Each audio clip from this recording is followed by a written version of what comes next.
Hello, I'm Matt and welcome back to Workshop. My friend just got a new puppy, so I'm going to make for her a raised stand for a water bowl and a feed bowl. So let's get started.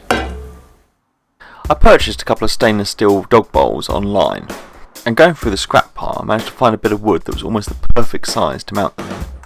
When I had them arranged where I wanted them, I could use a compass to mark out the holes that needed to be cut for them to go into. I thought about how I was going to cut these holes out. First I thought I could use the router and a jig, and then I thought I could just use the bandsaw.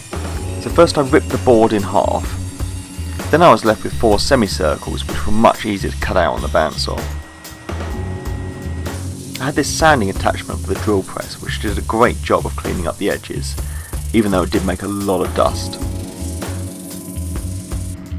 I made sure the glue I was using for this is water resistant, as dogs are known for their messy eating habits. Then I could glue the 2 sides back together and clamp them up to dry. I wanted to put a frame around the top with 45-degree mitres, so I marked them out and then I could cut them on the mitre saw.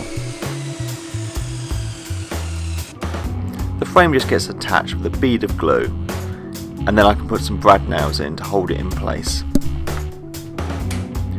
To keep the corners together as the glue dried, I used my band clamp.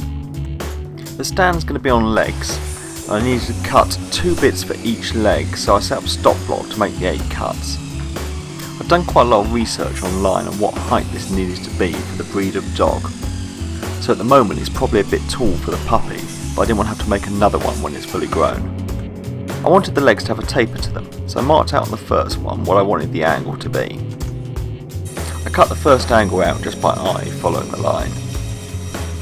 I could then use this first piece as a template, draw the angle onto the other 7 and make those cuts.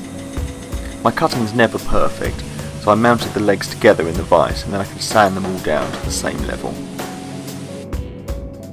2 of the pieces then get glued together at right angles to make a leg.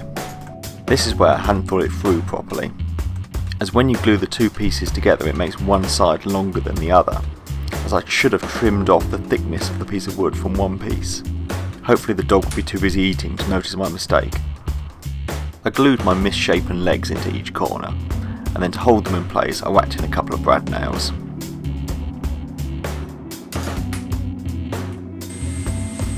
I gave it a sand working my way up the grist, but I wanted to leave it quite rustic, just make sure there was no splinters. Then it was time for some finish. I chose tung oil as it's food safe. It's also really easy to apply. Just pour it on, rub it in, leave it to soak in, and then I applied another 2 coats for good measure. Well, that's it all done. The dog seems happy. I just hope the owner is as well. Thanks for watching, and please subscribe for more videos.